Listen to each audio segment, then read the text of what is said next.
Good evening, ladies and gentlemen, and welcome to the FB4. There's no football this week. The international stuff doesn't count. It's not real football, and we've decided that during the week. So what we're going to do is, this show is all about Jurgen Klopp. Jurgen Klopp is 3 years in charge of Liverpool Football Club as of last Tuesday, I think it was.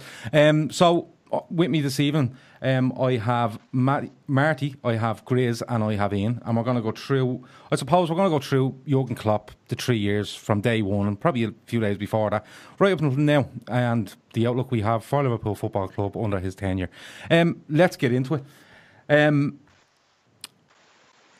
On the 8th of October 2015, Liverpool agreed a deal for Jurgen Klopp to become the new manager. It's a bit of a surprise, as Jurgen Klopp had just finished up with Dortmund a couple of months previous, and he was on a break, apparently. Liverpool managed to turn the screw, get the job done, and get him in as a Liverpool manager. This comes on the back of Brendan Rodgers, a near title win in 13-14, an indifferent kind of spell, 14-15, and then a start, I suppose, to the season where, he's, I think after 8 games he has 12 points. His last game in charge is a 1-1 draw at Everton, Goodison Park. Lads, the 8th of October 2015, as I've said before, a significant day probably in the history of Liverpool Football Club. Ian, I'll come to you. With Rodgers looking on the way out, and the day before the Everton game, the rumour goes around that he will be sacked and that Jurgen Klopp is the man Liverpool want. Had you got mixed feelings with Klopp having to leave, or not Klopp having to leave, with it looks like Rodgers leaving the club, but Klopp being the man coming in? Did you feel a little bit sorry for Brendan Rodgers, or was it pure excitement that, look at this manager we've just got? No, I didn't feel sorry for him. He fucked up. He was good for a while, but then I think we start. Listen, when someone's riding on the crest of a wave, everything they say seems like, very, very like intelligent and real good foresight and all that. They start to tilt a bit towards like not performing to the highest level, they start to sound a little bit trite when they come out with stuff. And he started to come out with stuff that it was just bullshit, basically. Like, we were after players that we knew we were after, and we wouldn't get them, and he'd say we're not after them and all that. But he should have went after we lost against Stoke 6-1. End of. That should have been it. Gone. But enough about him. Anyone who knows me previous to even like before this podcast or anything like that will know that Jurgen Klopp's been one of my favourite coaches for a few years. Massive, massive fan. If I could have picked anyone, I would have chosen him. When the rumours started going around that we were linked with him, I couldn't believe it, to be honest. I was so overjoyed. I think he was on holiday for 4 months, running, and it was supposed to be a year. But I think certain things just fit, and his persona, his passion, all of the things, his ethics, all that, they all align themselves with our club. He's a perfect manager, and I don't think, and we will get onto it later on, but I don't think there's too many clubs in world football that wouldn't swap their manager for someone else. But I think Liverpool are one of those clubs, maybe City, possibly even Atletico Madrid, and then I think you're struggling then to find someone who won't swap after that. So we're in a very, very envious position. How can you not love him? How can you not love the man? Yeah, absolutely. Grizz, Ian said there that it's. I'm probably paraphrasing him when I say it's a ruthless game, and Rodgers' time has run out. But for us, I seen fans of opposition clubs, because I remember it well when this was rumoured that Jurgen Klopp was going to be the next Liverpool manager. I remember other clubs posting on social media, certain platforms, and saying, do they honestly think they're getting Jurgen Klopp as the manager? And all these laughing, crying emojis.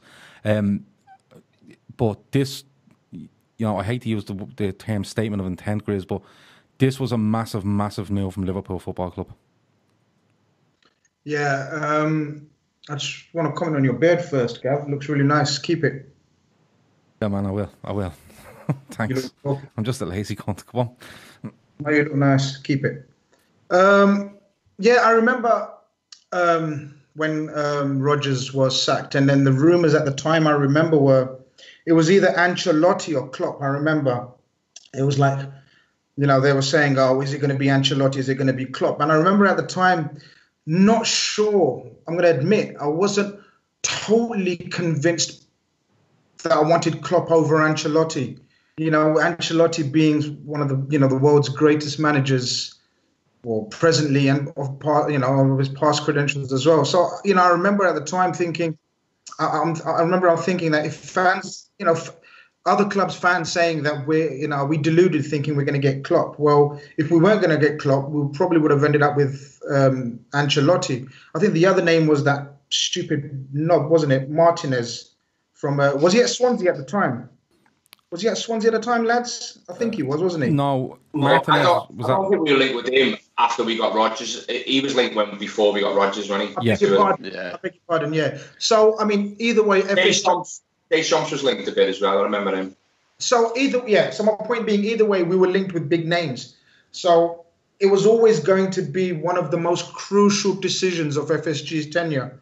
And I think it's safe to say, and I think we're absolutely over the moon to say they made the best decision possible, because as Ian says, at where we were as a club in terms of stature, in terms of on the pitch, off the pitch, I think he just sort of I just think he fitted everything what FSG needed at that stage of their ownership as well. So I thought it was a brilliant decision by FSG at the time. Yeah, it's for me. It's a thing where a lot of people have thrown around. Oh, FSG went for the cheap option with Rodgers. If you look at the Dalglish tenure, where they bring him in, they look at it and they spend a decent amount of money with Dalglish and they get rid of him. It was a real kind of. It was the next step. It was the next level sort of move from the owners, wasn't it? Yeah, I think this is when FSG took the club over, obviously they had a Moneyball policy. They wanted to go with a young manager. They wanted to try and do it, the fresh, a fresh way, a fresh approach, kind of build low output, low input, high output kind of thing with transfers, managers, etc. And I think, the penny finally dropped for the club. If they wanted to compete at the highest level, they're going to have to, get the best that's about. And I think now, Jurgen Klopp is one of the best managers in the world. I think he's enhanced his profile as much as he's helped us since he's come in. I think the boys have summed it up beautifully. The two front runners were obviously Ancelotti and Klopp. And I think certain managers need certain climates to thrive under. And I think if you look at Ancelotti, I don't want to call Ancelotti a checkbook manager because he's much more than that. But the rumours were that Ancelotti wanted to completely strip the team down straight away, and it would have been huge investment from day one. Whereas Klopp was happy to kind of look at the team, see who he could keep, see if there's any he can improve. And I think looking at Liverpool, the way they operate and the way that Klopp operates, as Ian and Grizz said, it's a perfect match. I think anyone that knew Klopp before here at Dortmund could see it, and I think it's the best signing Liverpool Football Club have made in a long time. Yeah, it is, and if you count it as a signing, it's a massive move. Just the Ancelotti thing is interesting because he wants to strip the team back down. Ancelotti, I don't know if he's known for that, but he would have a certain way of playing. He probably looked at that squad and thought, no, I want certain type of players. He wasn't willing to take the time to work with them, and we probably hadn't got the time. We'd gone through Rodgers in 13-14. We'd lost Suarez. We'd got a significant amount of money at the time in, and we'd spent badly. Let's be perfectly honest about it. So we needed to make a move on this, and with Klopp, but we also needed to bring someone in that could work with the squad that was there, improve what was there, and over time, I suppose, and we'll go on to talk about this later, over time develop that squad. But look, I'll come on to the first game under Klopp, and I remember where I was sitting in a pub watching it on my own, because I went down to watch this. I wanted to give it my full attention, and I wanted to see, is there any change? I think he's appointed on the 8th. I don't think he plays till about the 22nd. I think it is, or maybe it's a week or so later because it's during an international break, I think. But in the team that day, right, is Mignolet, Klein, Sacco, Moreno, Skrtel, Milner, Coutinho, Lallana, Lucas, Jean, and Origi. And I'll tell you what I know was doing first off the bat. for the week going into this game, it was about, oh, Lallana, we won't be able to keep up with this heavy metal football that was bandied around for a week. And Lallana ran the legs off himself and came off after about, I think, I'm guessing here, about 75-ish. And you could see straight away Klopp had a way of playing. He had a way he wanted his players to react to him. And he got it from the outset, didn't he? Because he pressed the life out of Spurs in a 0-0 draw that day. Yeah, I think out of every player we had, I think Lallana bought into what Klopp was after right away. You know what I mean? He was the first one to do it. We spoke about it in the past, how he was the trigger for the press and people that follow his lead and stuff like that. So we got into it. And I remember him coming off and Klopp hugging him, and he looked like he was about to go unconscious. He was that tired. But like Klopp said, like, he didn't try and change too much in the first couple of weeks because you just can't in a couple of weeks. You know what I mean? Even more so, there's still some alright players in that starting 11. There's some dross, but there's still some alright players. I think where it really shows how much we've improved, if you go and have a look at the bench. The bench was horrific, really poor bench. It had like Jordan Sinclair was on it as well, I think. Yeah, I'll give you the bench, Ian. Bogdan, Kolo Toure, Randall, Allen, Oyeb, Teixeira, and Jerome Sinclair. Yeah, it's shocking, isn't it? It's shocking. Most of them don't play top flight football anymore. That's how bad that bench was. But in a short space, was it Spurs 0-0? Was that the game? Spurs 0-0 was the game, yeah. You know what I mean? It's not an easy fixture. Pochettino's got them well drilled and stuff, and I think he just wanted to keep it tight. If you'd offered them 0-0 before the game, I think he'd have bit your hand off for it. But you didn't really see too much change. You could see little bits of, like we say, Lallana running his arse off and stuff like that. But it's very hard to get a grasp of a manager like in just 2 weeks. Do you know what I mean? But like I say, it was more apparent which players bought into it immediately. Do you know what I mean? And then there was other players that were never going to. And like the likes of like Lucas, he couldn't play Klopp style. He hung around longer because he was useful as a utility player and he was a really good fella around the squad. But he was never going to be able to play the high intensity. He weren't quick enough, couldn't cover the ground. Whereas Lallana could, do you know what I mean? Players like that could. So I think you saw early doors what type of player he was looking for. But it takes a bit longer than 2 weeks. Like, yeah, it's just when I'm talking about the difference, I could see it was literally they tried to swarm all over Spurs, and the work rate for me, like, he probably is going into that game thinking, right, I don't really know what I have, because he's not planning on this job.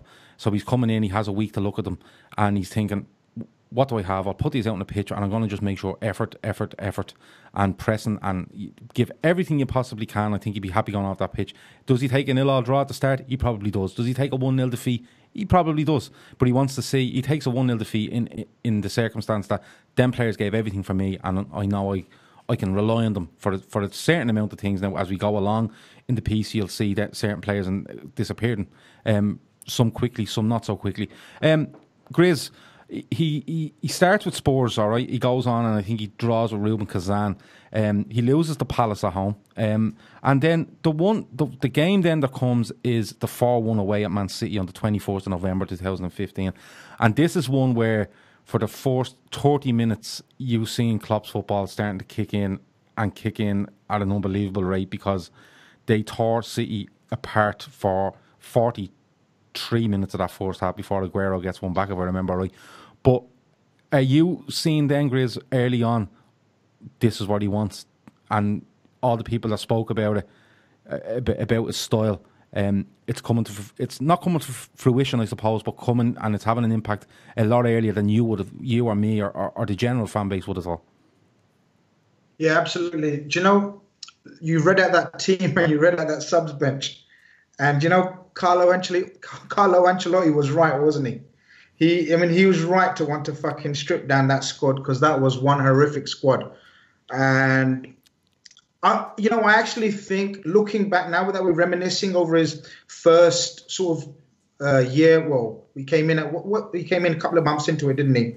But now that we're reminiscing, it's so underrated, the job that he done in that first season and how far he took us. because you got to remember he took us to 2 finals with that squad that we've just mentioned, and we puked up at the subs bench. That Man City game was, last week we talked about this Chelsea game when we played Chelsea a couple of weeks ago, and I was salivating over how quick Sarri's had an impact at Chelsea. Well, it's very similar to how Klopp had an impact at Liverpool, because, as you mentioned, it was only into sort of, I don't know exactly what game week it was that we played that City 4-1, but that's when we saw the vision that he's got for this football club, for this football team, the famous gegenpressing.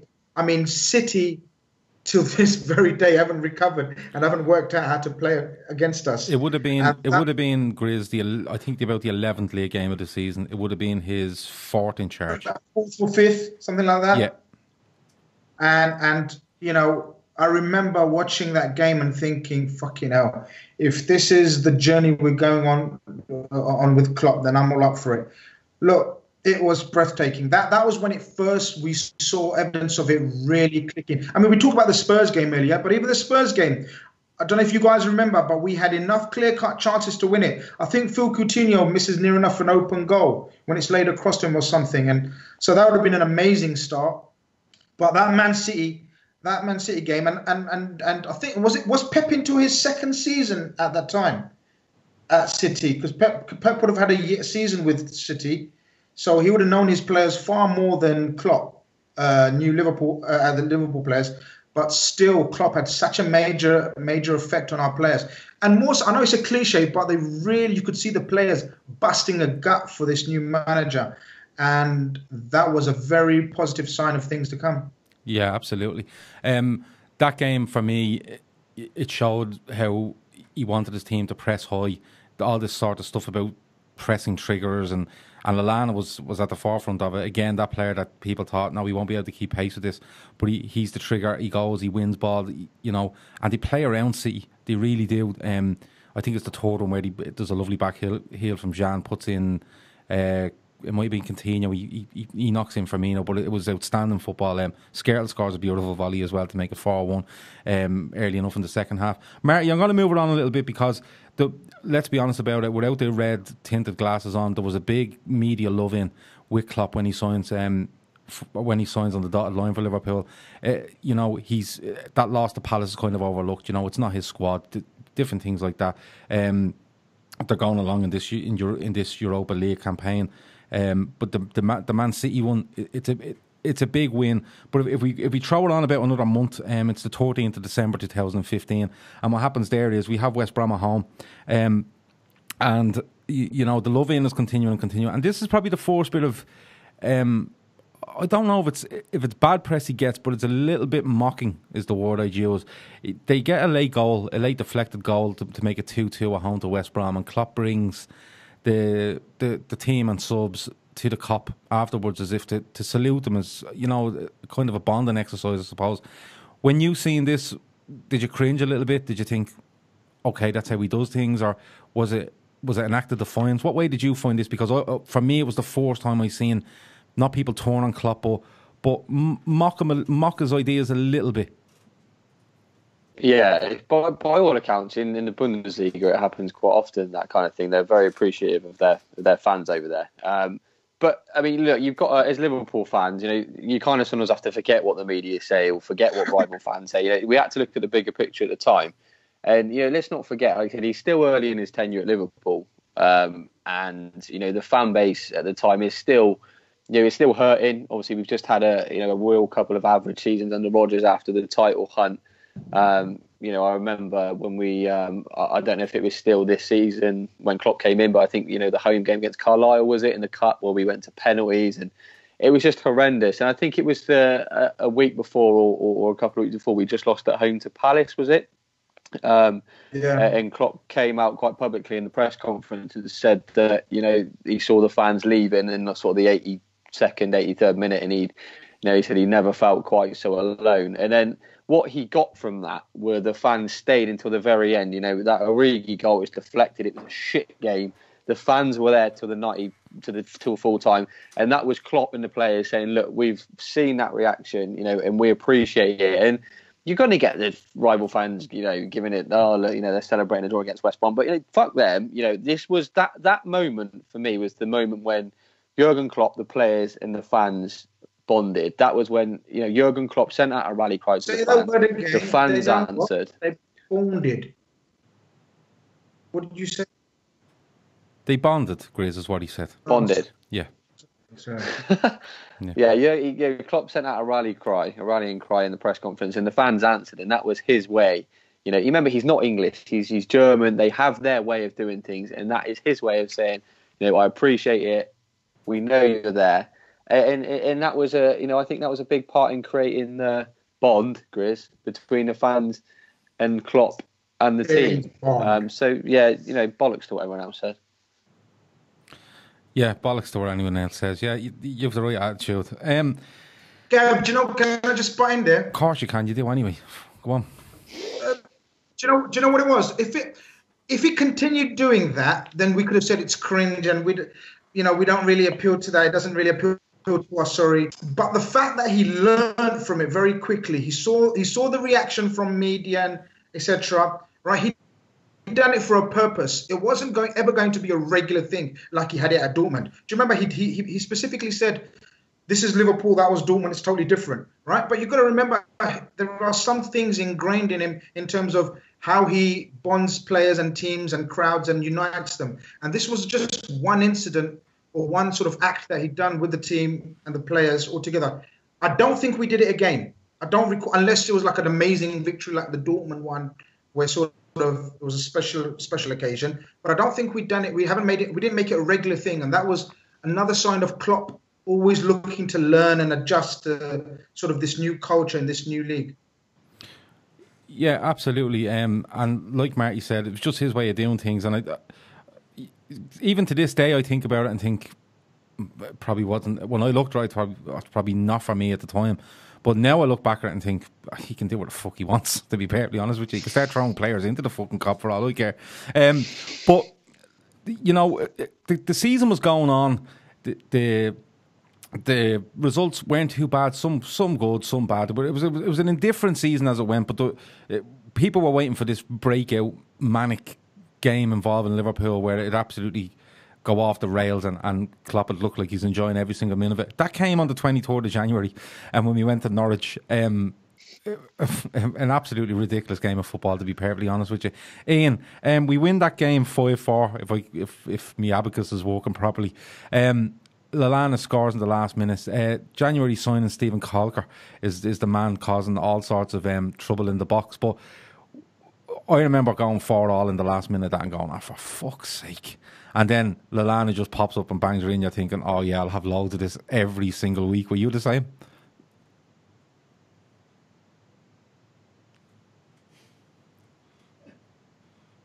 No, he doesn't want to talk to me.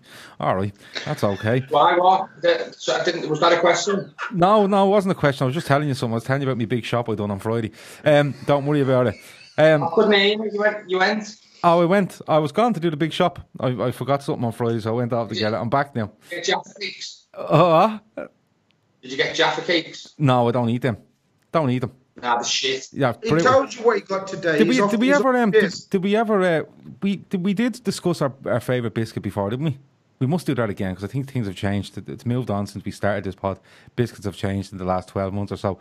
Ian, my question was, that Norwich game is 5-4. We concede in the last minute. Then we go and score in the last minute. And it's bedlam. Klopp's glasses are getting fucking all over the place. There's a pile on the sideline. Were you like me? Were you thinking, yeah, I'll have this every week?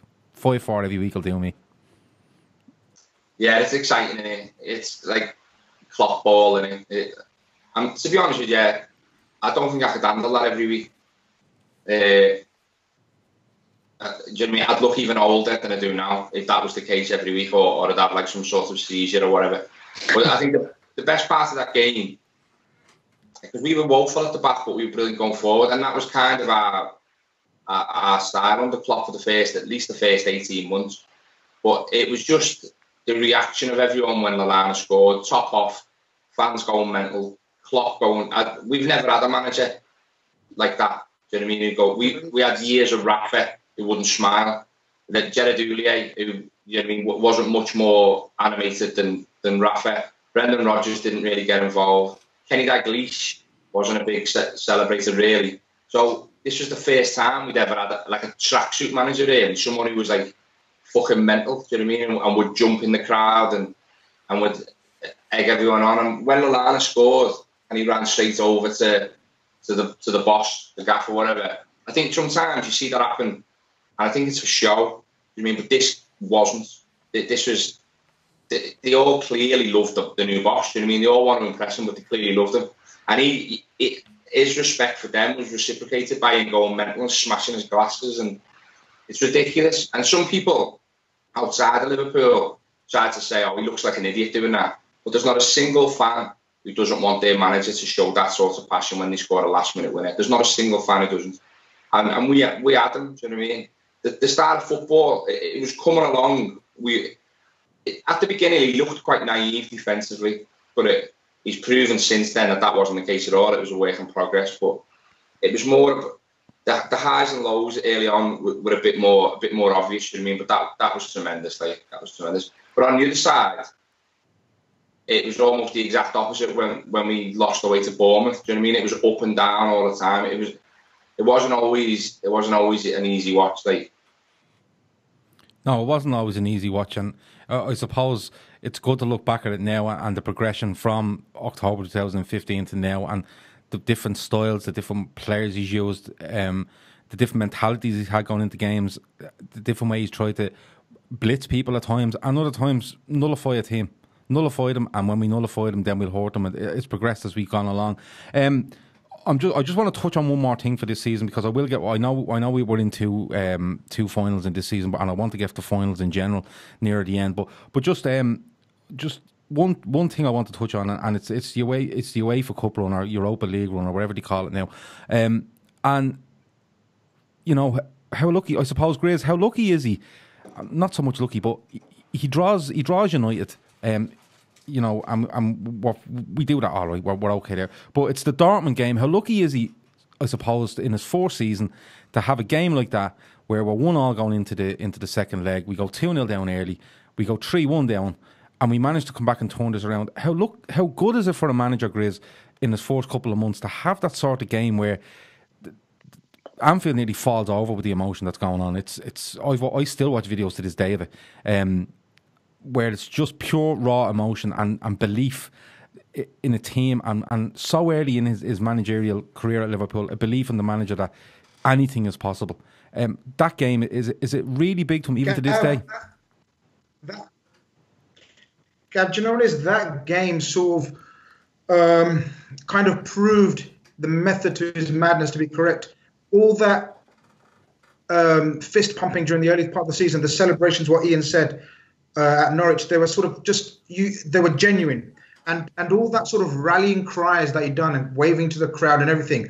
That Dortmund game was kind of the cherry on the cake for everything he had tried to work towards in that first season in terms of getting everyone together.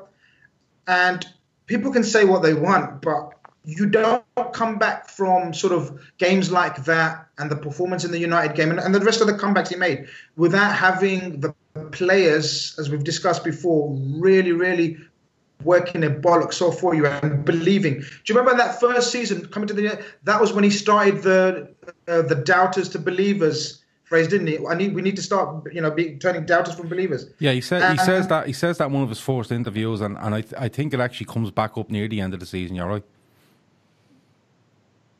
And it's amazing because, as Ian says, what Klopp was to us was sort of us fans, but actually managing the club, if you know what I mean. He was representing the fans' passion. What we sort of, the reactions we have on the terraces, he was actually playing that out on the sidelines in the coach's box. And everyone thought he's just a passionate fan who just full of fist pumps. But then as we found out later, in the last sort of 12 months ago, there was always method to his madness, and it was progression. And we were seeing it sort of every month, the progression the team was making. And, that Dortmund game was just sort of, for me, it was the finale. And it was the sort of the cherry on this cake in terms of the plan came to fruition. All the crowd was together, stayed till the end. Because you got to remember, I think we were at one stage 3 goals behind. Were we 3 goals behind on aggregate or something at one stage? And the crowd never left, kept singing, and he was proved right in the end, wasn't he? In terms of we need to be together.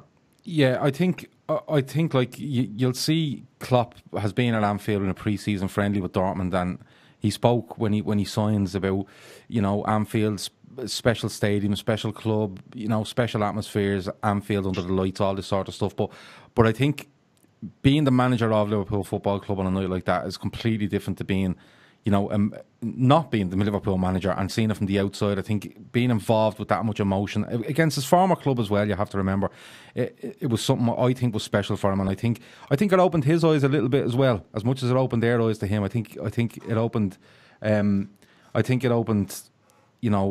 his eyes to us as well. It was a perfect thing to happen, to all come together on a night like that.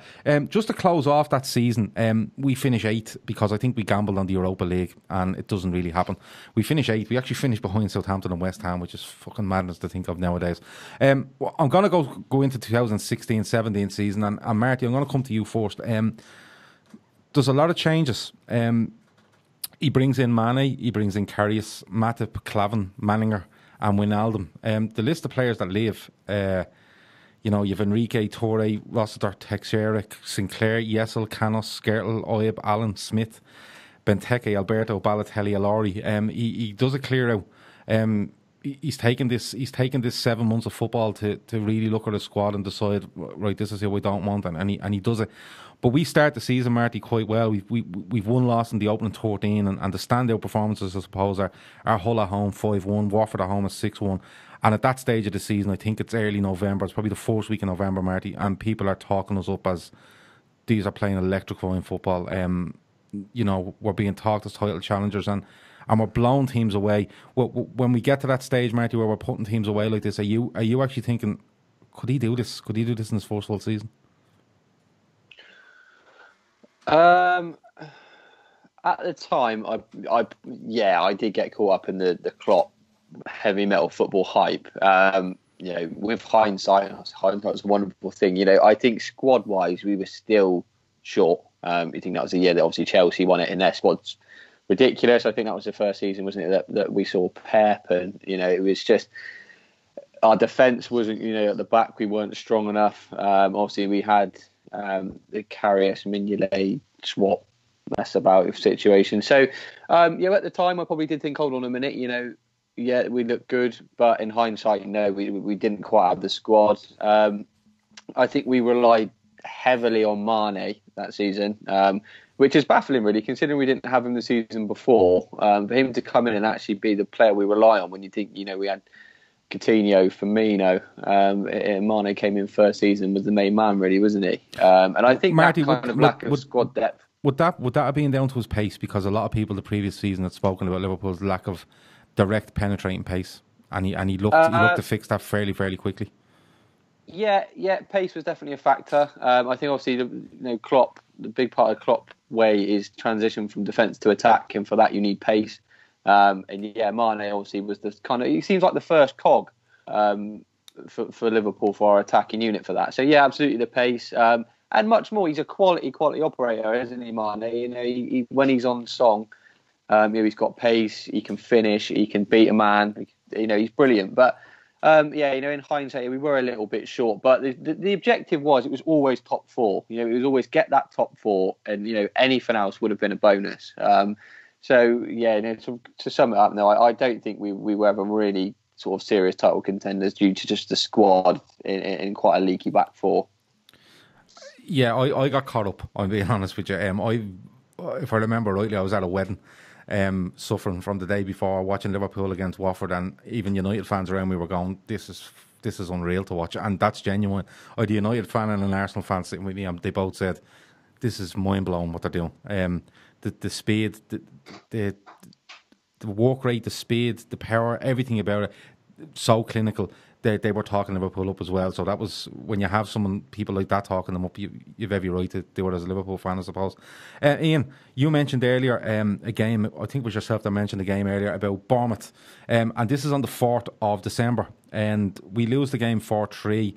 It probably goes down as when Karius and the doubts about Karius come around. You know, I think we're 1-0 and 3-1 up in this, and we end up losing the 4-3. Did this show in a little bit of naivety that Klopp may still have about the Premier League and how it works, or was it just we just weren't good enough on the day and it's one of those? Did you read anything more into it than just one of those days? No, I do think it was a bit naive. I think he could have closed up shop at 3-1. I remember it because I was going to town that day with my mate. I left the house and it was 3-1, and we got a taxi, and when we got into town, we'd lost, and I thought like I'd gone through some sort of shitty twilight zone or something. I couldn't believe it. But yeah, it was a bit naive. The players at the time, it was still very mentally weak as well. So as soon as like one setback can be put now, if we have like Van Dijk the other day, he makes an error, it's a penalty. You don't think in the next 5 minutes he's going to do it again. You know they're going to like get the shit together and go, right, we've made a mistake, we're not doing it again. Back in those days, we were riddled with it, like mistake after mistake after. If we weren't scoring, we always looked fragile mentally as well. And Bournemouth were not a good side. Do you know what I mean? They were okay, but they were nothing special. And I just think it was a bit naive from Klopp. I think he trusted his players a bit too much at times. I still think he can do that. But it's never just one of those days, mate. When you're 3-1 up away to a side, a lower mid-table side, it should never be one of those days. Do you know what I mean? You've caused it yourself, because they didn't blow us away. Karius just went a bit shit, didn't he? I think he gave us like a prelude to what he was about, and he was at fault for 2 of the goals. He was definitely at fault for the last goal when he palmed it straight back out. So I just think it was a combination, mate. A bit of naivety from Klopp, the mental fragility that we had as a squad anyway, which I hope by the looks of things now seems to have gone. And as being, if anything, being a bit arrogant, just thinking this game's won.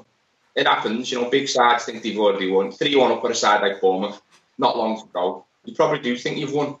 Maybe drop down a gear, and when you decide to start scoring, it's hard to regain the initiative again. So I just think it was a combination of a lot of things. I think Klopp learned a lot about some of his players that day, though.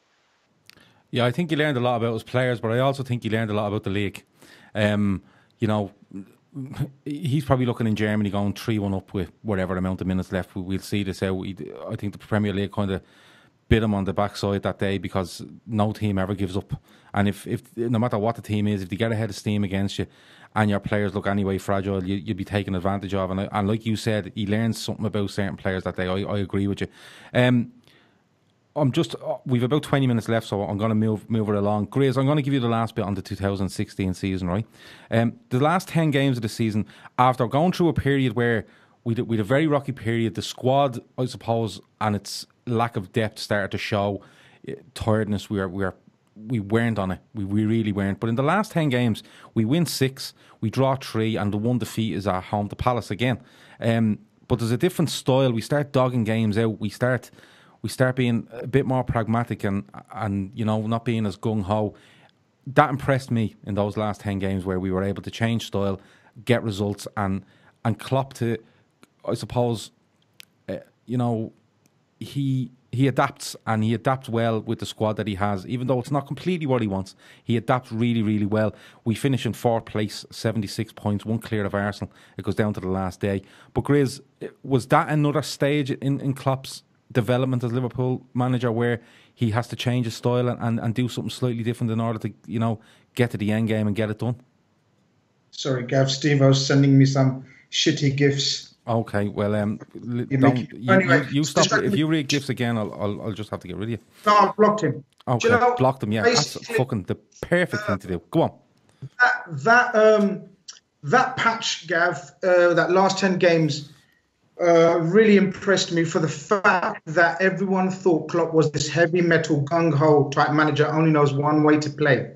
And he had to play like that to salvage our season and rescue our season. Because as Ian says, we can't always have these sort of rose-tinted glasses and say everything's been brilliant.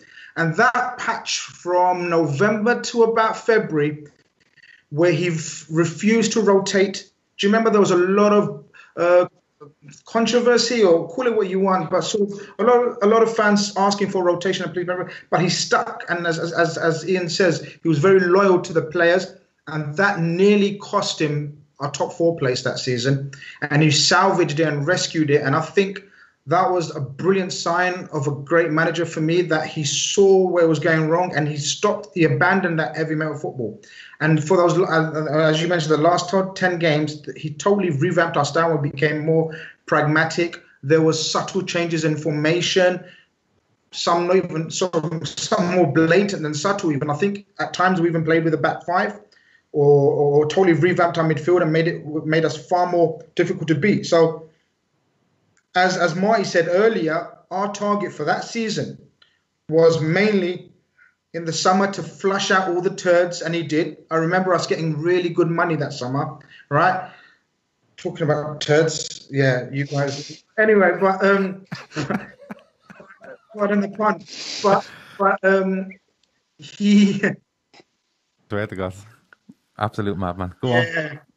Yeah, well, I've lost trail of thought. Of course you have, because you're going for the shit.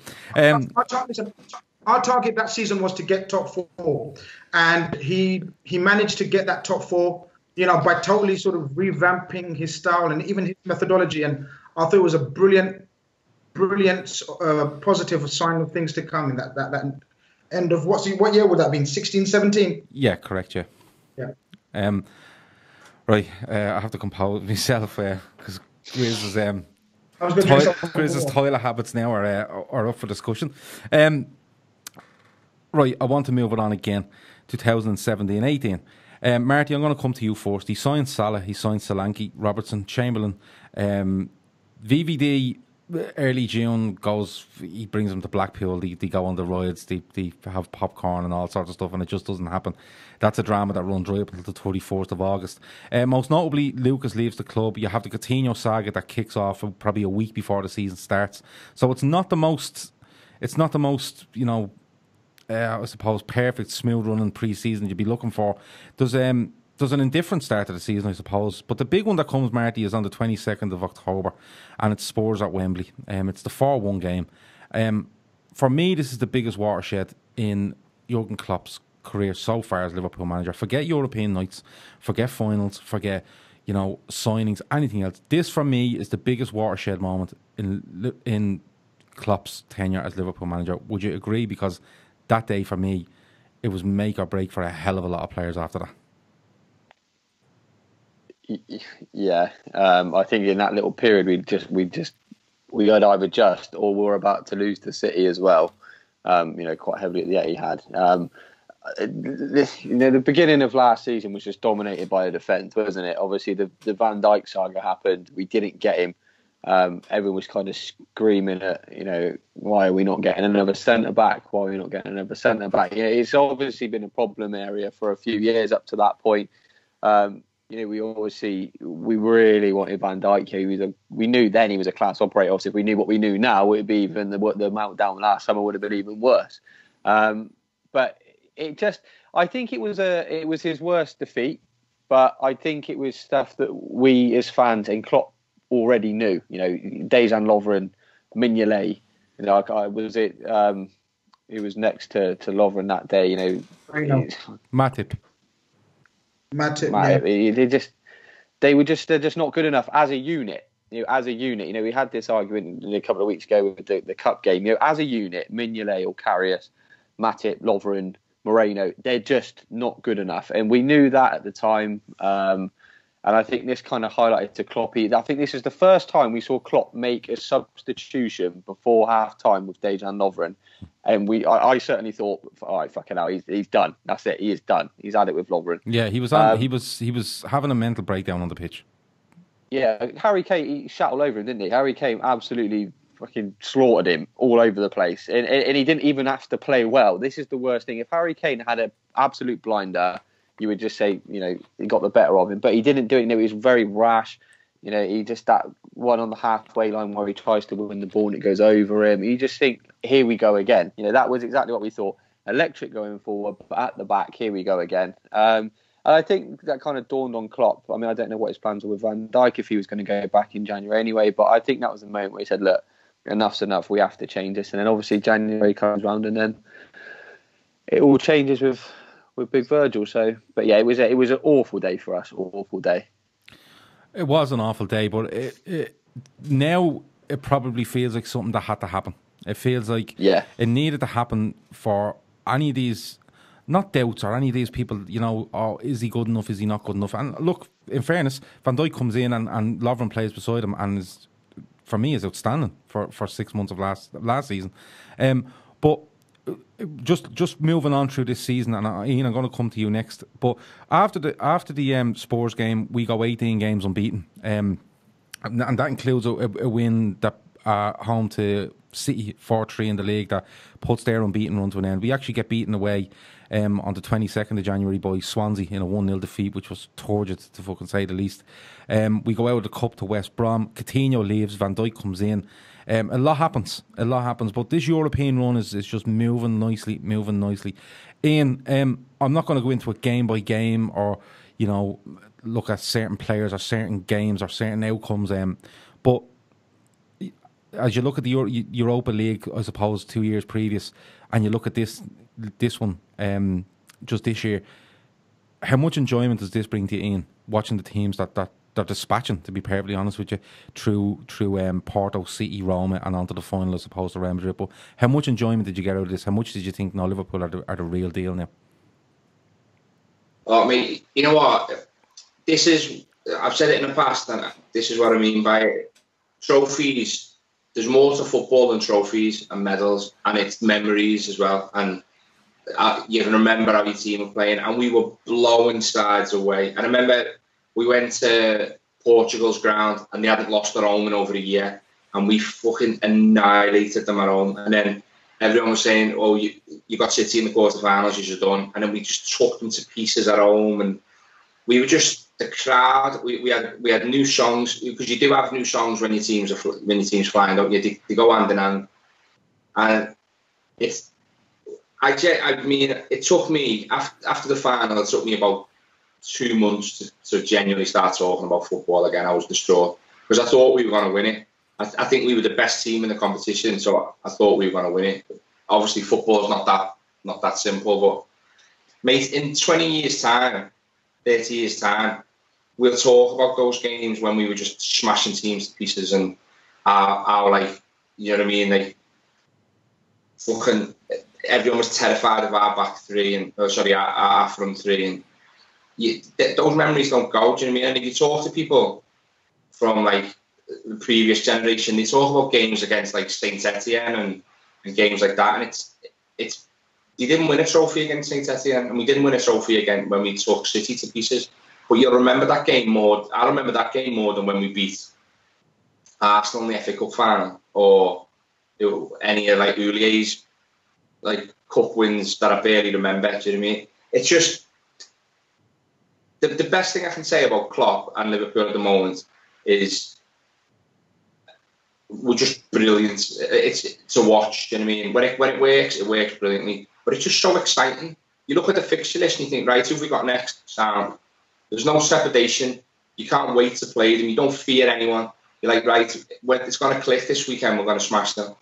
And I've said it before, and I'll say it again. This is the best Liverpool side I've seen in 25 years. Seriously. Since we last won the league, this is the best Liverpool side we've had. I'd agree with you. We now just need to, going against what I've just said, we now need to get a couple of trophies so that the entertainment matches up with the achievement. Do you know what I mean? Yeah, absolutely. Just going on to the end of the season, and I'm going to get to a couple of bits. So if you're worried I'm missing bits out, I'm not. I'm coming back to certain things. I'm just leaving it till the end. Fourth place again, 75 points, and it goes down to the last day. Chelsea, I think, get beaten away at Newcastle, and we win handy against Brighton. But again, Champions League qualification is done. For me, there's progression in the way we're playing, the way we're able to adjust to different styles, teams, tactics, all that sort of stuff. There is a progression. And coming into this season, I suppose we'll probably do, around Christmas, our lads are probably one of our podcasts. We'll do I suppose, a half-term report on this season. But you look at the progression into this season, and I think it's shown again the way we're doing things. But lads, there's 10 minutes left, so there's a couple of topics we want to just touch on before we leave, right? Finals is the first one. I want to mention City in the League Cup. I want to mention obviously Madrid in the European Cup, and you have Sevilla in the Europa League final 2016. There's a narrative going around that Klopp is no good in finals. He bottles it in finals. But for me, if you look at them finals, our own downfall in all three, to be perfectly honest with you. Tactically, most of the time it's individual errors. But Grace, for you, are you worried about this finals thing? Do you think, no, we'll get to a final and we'll do it, and that narrative will go away? Or is it something that you're genuinely worried about with Klopp? Does he lose some of his beliefs when he gets into finals? Is it something that kind of bothers you a little bit? No. Okay. Just no. Okay. Not at all. Well, no, because I tell you, if you look at it from his Dortmund time, right? Invariably he was in finals against far better opposition, far bigger clubs with far bigger budgets. So it was always your Madrids or your Bayern Munichs of this world, right? So he comes to Liverpool. I tell you, the only disappointment, is gutting losing to Madrid, right? But the only one that we could level criticism, naivety, tactical naivety, call it what you want, would be the Seville one, right? Yeah. Because I genuinely thought we were on a par with them and we were on the right high as well going into that. We just obliterated United, Dortmund, etc. So that was the only one that you could say he froze or he didn't make the necessary changes at the time. So yeah, you could criticize him. But the others, look, the final against Man City goes to penalties. It's a lottery, right? At that time, I'm sure City were the champions. Pep had them playing his brilliant brand of football. Madrid, they were going for their third one in a row. One of the greatest club sides ever. So you gotta, you always know we got to give context. Everything has to have context. And, you've got to look at Klopp's finals in isolation as opposed to sort of a collective problem or a mental issue or, is he mentally scarred by finals or does he freeze? Not at all. And I think, as Ian says, it's you always look at memories and sort of you always look at trajectories, and we're on an upwards and we're still on upwards. And that's the only thing you can ask for from your manager, from your club, from your owners. Always see that improvement. And we've just discussed 3 years. And from that first team and subs bench, look where we are now. As Ian says, we're bouncing into games, checking the dates, when we're playing next, who we're playing next. All in the WhatsApp groups, we're going to fucking smash them. We're talking about everything's positive and everything's upwards. So, look, in terms of final, when he wins one, it's one of those ones, when he wins that first one. And that's why I was sort of so adamant we go for the Littlewoods, whatever fucking cup is called, the League Cup. Yeah, the Milk Cup, yeah. I've got a catalogue over there. I'm thinking about that. So we got to win a trophy to sort of justify the entertainment, so it leads to success. Because at the end of the day, the owners, you've got to look at it from the owners' point of view. The owners do want success, and so do the fans. I mean, the fans love the ride, but just that one trophy would be absolutely amazing. Okay. Right, I've 4 topics left, right? We're going to do them quick fire. They are the best win you've seen from under Klopp, the worst loss, the best signing, the worst signing. I'll go around the table and I'll include myself in it while we go. So I'll give you a chance to have a little think. We'll go with the best win. I'll give you the best win, in my opinion, is City in the European Cup. 3-0. We bashed them first half and then we frustrate the life out of them second half. With a brilliant defensive display, showing all sides of our game. Ian, best win for you? Dortmund in the second leg. Yeah, no, that's a fair. Been to quite a lot of games I've never been to, that's the best atmosphere I've ever been to. Their fans added to it as well, but just incredible. Okay. Marty, best win for you? Probably City at home, Champions League season just gone. I think it was perfect display. 3 goals, kept out the most potent attack. It was just brilliant. Yeah, so you're with me. Grizz, best win for you? Yeah, I've got to be with you, but I can't let Ian down as well. So in terms of entertainment, he's right. In terms of atmosphere, passion, the Dortmund game. But in terms of tactical performance, everything was just that City game at home was just the perfect home first leg performance. Okay. Worst loss. I'm not going to go first on this because I can't think of one. So Ian, I'll come to you. The worst loss you can think of? I should really say Spurs, but I'm going to have to say Madrid because it ruined me. But not the worst loss because we were shocking, just because of how it affected me. Like. Okay, Marty, your worst loss? Again, Ryan, I want to say Spurs, but I'd probably go Seville in the Europa League final. I just don't think we should have lost that game. I just don't. Okay, Grizz, for you, the worst loss?